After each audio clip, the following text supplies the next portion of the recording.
What if the most dangerous move in a war over Taiwan happens nowhere near Taiwan? What if the real trap for China's Navy begins hundreds of miles to the north, before the first missile even flies? If you want breakdowns that turn chaos into clarity, tap like, subscribe, and share this video with one person who loves strategy, not noise. Most people look at a Taiwan crisis like a straight line. China moves toward Taiwan, America tries to stop it. The world holds its breath. That is the simple version. It is also the version that hides the most important part of the map, because modern war in East Asia would not be decided by one beach, one strait, or one dramatic headline. It would be shaped by airfields, fuel farms, repair depots, radar coverage, missile arcs, shipping lanes, and the brutal question every commander fears: how many directions can the enemy hit me from at once? That is why the number 28,500 matters. Those are the roughly 28,500 American troops stationed in South Korea, part of U.S. Forces Korea, or USFK. On paper, that force has one obvious mission: help deter North Korea. That has been the public logic for decades. But geography does not care about old labels. Bases built for one danger can change the balance against another. And in today's Indo-Pacific, the same American presence that helps defend the Korean peninsula also creates a serious strategic problem for Beijing. Not because those troops are about to march into China, not because South Korea is suddenly becoming a launch pad for some fantasy invasion, and not because 28,500 troops alone can defeat the world's largest navy by hull count. That is not how serious power works. The real issue is harder to see, and because it is harder to see, it is more dangerous. South Korea gives the United States a forward military hub that sits close enough to monitor China's northern flank, close enough to support air and naval operations, and close enough to force Chinese planners to split their attention. In war, forcing your enemy to divide his focus is sometimes more powerful than landing the first punch. Think about it from Beijing's side. If China ever tried to use force against Taiwan, the dream would be speed. Shock the island, overwhelm defenses, flood the area with ships, aircraft, missiles, and drones. Delay outside help.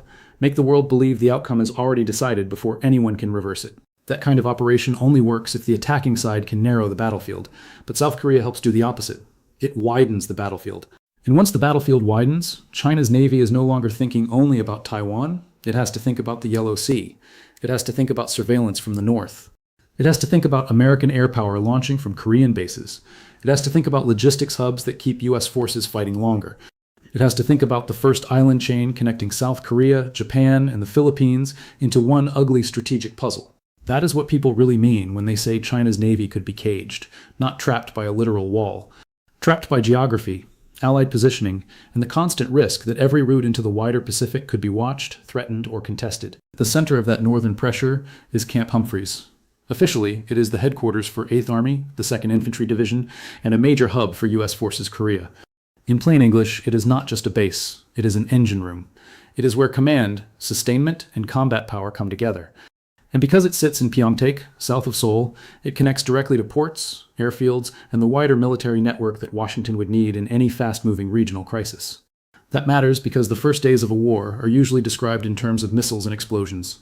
But the side that survives the first shock still has to reload, repair, refuel, move casualties, rotate aircraft, replace parts, and keep sensors online.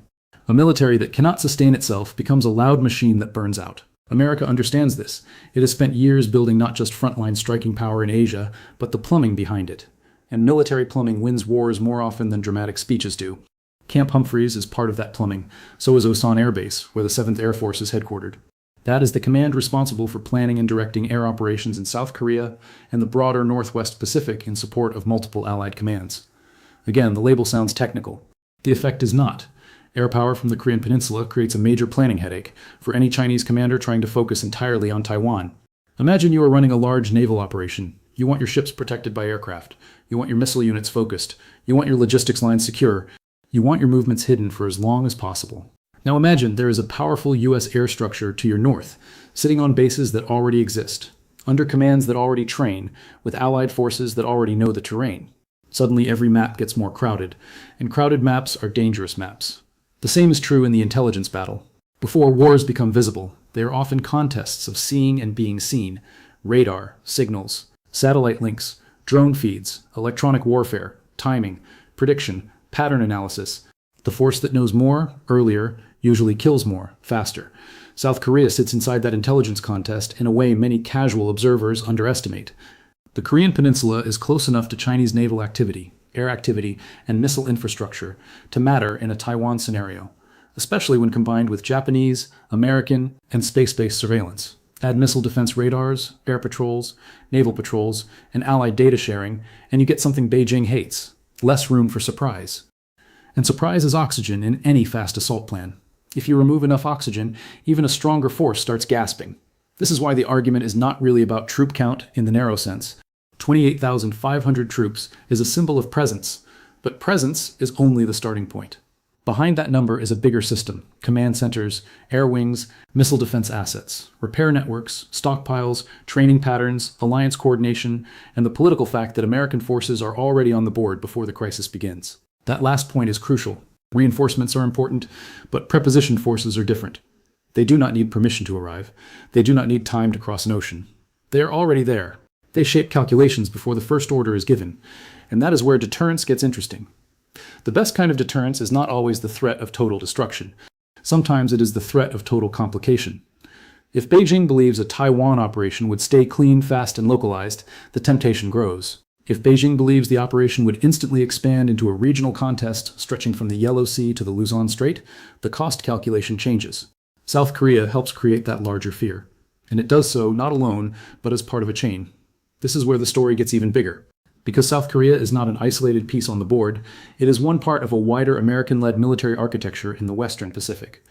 To the east sits Japan, where roughly 54,000 U.S. military personnel are stationed. That is not a symbolic footprint. That is a serious warfighting backbone. Yokosuka hosts major naval forces. Okinawa hosts Marines. Air bases across Japan support rapid response, logistics, and layered operations. If South Korea adds pressure from the north, Japan adds pressure from the east. Then look south. In the Philippines, the United States has expanded access to key sites under the Enhanced Defense Cooperation Agreement. In 2024, the U.S. Army's mid-range capability system was deployed to northern Luzon during Exercise Salaknib. That matters because northern Luzon sits close to the waters and air routes that would matter in any Taiwan conflict. It is another angle, another threat, another reason China cannot look in only one direction.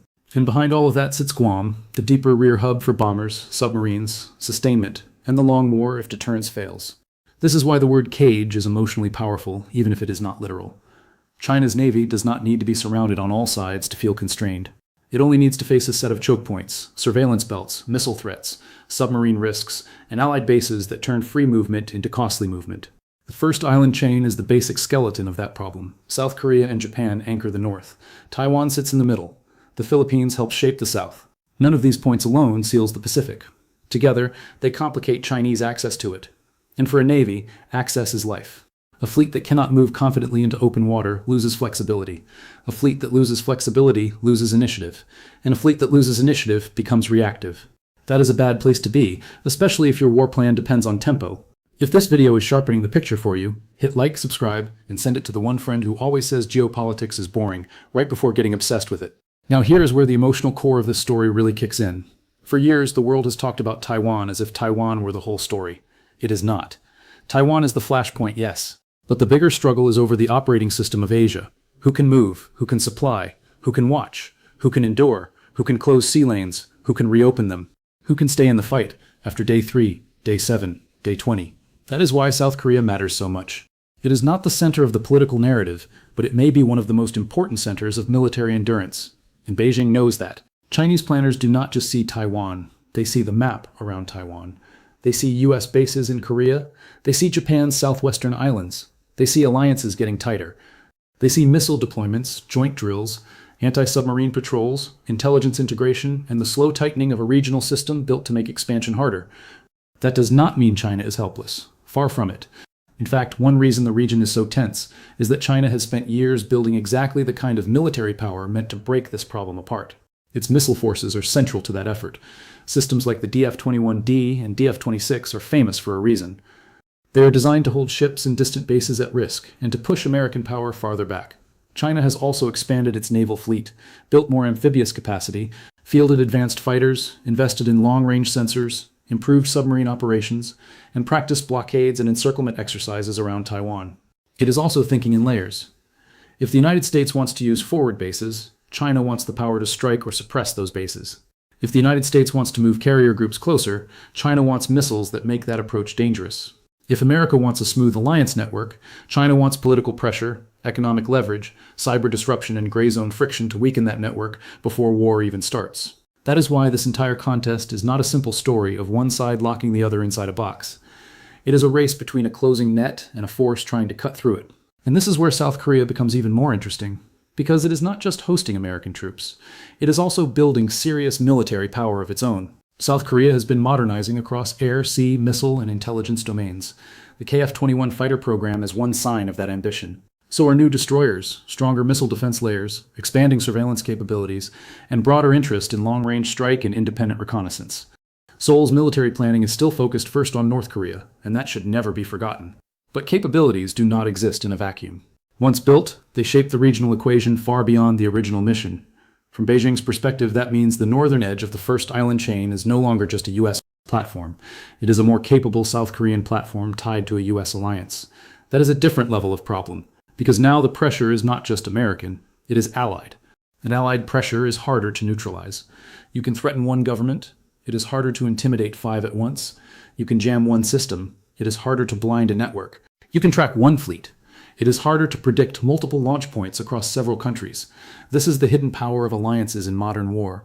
They do not just add numbers, they add uncertainty for the other side. And uncertainty is poison for offensive planning. Think again about China's navy, especially in a Taiwan scenario.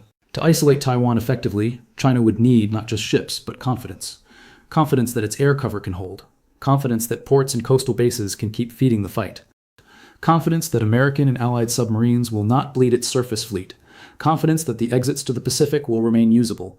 Confidence that the war will not open a second and third layer of pressure before the first one is solved.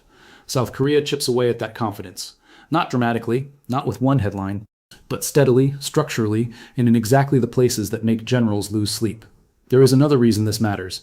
Wars are not fought only with weapons. They are fought with decision cycles. Who gets information faster? Who believes that information? Who turns it into orders? Who pushes those orders down the chain without delay? Who adapts when the plan breaks? The side with the faster decision cycle often makes the slower side look weaker than it really is. U.S. forces in South Korea, combined with wider Allied integration, help shorten that decision cycle. They are already inside the theater. They already train together. They already understand the terrain, the command relationships, and the rhythms of crisis response. That does not guarantee success, but it does reduce the chaos of first contact. And in war, reducing chaos is a superpower. Still, we have to be honest about the risks. The same geography that gives the United States leverage also creates vulnerability. Bases in South Korea are close enough to the fight to matter, which means they are close enough to be targeted. China's missile inventory is not a theory. Its electronic warfare tools are not a theory. Its cyber capabilities are not a theory. If war erupted, South Korean and Japanese bases would sit under immense pressure from the opening minutes. That means the American position in Korea is powerful, but not comfortable. Forward presence is always a trade. You gain speed, you gain access, you gain deterrence, but you also accept exposure. This is why the United States has spent so much time thinking about dispersal, hardened infrastructure, stockpiles, redundancy, and agile operations. The goal is simple. Do not let China believe it can paralyze the network with one opening punch. Because if China believes the network survives, the temptation to start a war drops. And that is the final logic behind the so-called cage. It is not a prison built after the war starts. It is a pre-war reality designed to make the war look less winnable. That is a very different thing. And it may be the most important thing of all. Because deterrence is psychological before it is physical. It lives in the enemy's imagination. It asks one question again and again. Are you sure this will work? The stronger that doubt becomes, the more stable the peace can remain.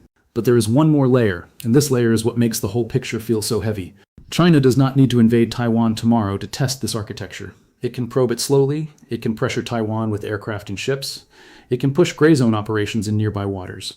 It can use Coast Guard forces, maritime militia, cyber pressure, disinformation, trade leverage, and military drills to normalize tension. It can try to exhaust attention without crossing the one line that triggers full-scale war. This matters because regional strategy is not only about who wins a giant battle, it is about who can live inside the pressure longer. And this is where alliance durability matters as much as missiles do. Can the United States keep its partners aligned? Can South Korea balance its own security priorities with broader regional risk? Can Japan expand its role without igniting political backlash? Can the Philippines hold its course under pressure? Can Washington keep enough industrial power, stockpiles, and political will for a prolonged contest? These questions decide whether the cage holds or weakens. Because a cage built from alliances is only as strong as the trust inside it. If this kind of deep, no-hype analysis is your thing, subscribe now, drop a like, and share this video before the algorithm buries serious conversations under empty outrage. Now let's look at what China might do to break the pressure. First, it can try to stretch the map even wider. If the United States wants China worried about the North, China may try to create simultaneous pressure elsewhere. More activity in the South China Sea, more joint signaling with Russia, more patrols near Japan, more military presence around the Philippine approaches. The goal would be simple: overload the alliance network and force Washington to divide its own attention. Second, China can try to turn time against the United States. America's forward posture is strong, but long wars consume enormous amounts of precision munitions, spare parts, fuel, sea lift, and repair capacity. China knows that. So one Chinese hope in any conflict would be that even if the first move is ugly, the long grind becomes worse for Washington and its allies. Third, China can attack the mind of the alliance before attacking the body of the alliance. Disinformation campaigns, economic coercion, political influence, fear, manufactured crises, constant military signaling. The purpose is not always to win a war. Sometimes it is simply to make unity crack. That is why this whole issue is bigger than hardware. Yes, bases matter. Ships matter, troops matter, but belief matters too. The belief that allies will show up, the belief that early losses can be absorbed, the belief that the network will keep functioning under fire, the belief that the costs of aggression will be unbearable. That belief is part of the weapon. And that takes us back to the 28,500 American troops in South Korea. On one level, they are soldiers, airmen, sailors, Marines, civilians, families, units, command staffs, and support crews living ordinary lives near an extraordinary fault line. On another level, they are a message that the Pacific battlefield will not begin where Beijing wants it to begin, a message that Taiwan is not a lonely dot on the map, a message that China's navy, no matter how large it becomes, cannot move as if the rest of the region is asleep. And maybe most important, a message that geography can become strategy when alliances learn how to use it. That does not mean war is inevitable. It does not mean the United States has solved the China problem. It does not mean South Korea wants to be dragged into every scenario Washington imagines. Real life is far messier than internet war maps. But the basic reality is still there. Camp Humphreys is real. The 7th Air Force is real. U.S. presence in Japan is real. Missile deployments in the Philippines are real. The first island chain is real. China's missile threat is real. The pressure on Taiwan is real. The contest over who can control access, information, and endurance in the Western Pacific is real. And when all of those realities stack on top of each other, the picture changes. Taiwan stops looking like a single target. It starts looking like the center of a much larger machine. That machine has northern gears in South Korea, eastern gears in Japan, southern gears in the Philippines, deeper backup in Guam, and moving pieces across the entire region. China is trying to build enough power to break through that machine. The United States and its allies are trying to make the machine too dense, too resilient, and too costly to challenge. That is the real struggle. Not just who has more ships, not just who has louder headlines, but who can shape the map before the shooting starts. Because in the end, the side that shapes the map often shapes the war. And if Beijing looks north and sees American troops, command hubs, air power, logistics, and allied integration waiting in South Korea, then any move against Taiwan becomes harder to isolate, harder to hide, and harder to finish fast. That is why these 28,500 troops matter so much. Not because they form a magic wall, but because they are part of a living system that turns China's greatest military question into a nightmare of angles. Every admiral wants open water. Every invasion plan wants simplicity. Every rising power wants room. South Korea takes away some of that room. And in a crisis where hours matter, doubt spreads fast, and the first mistake could change history. Taking away room may be one of the strongest moves the United States has already made. So forget the lazy version of the story. This is not only about defending Taiwan at the shoreline. It is about shaping a battle space so wide, so connected, and so dangerous that China's navy has to think about being stopped long before it ever reaches the moment it cares about most. That is what makes South Korea so important. That is what makes those 28,500 troops more than a number. And that is why the next crisis in Asia may be decided not by who speaks the toughest, but by who has already turned geography into a weapon before the world even realizes the trap is there.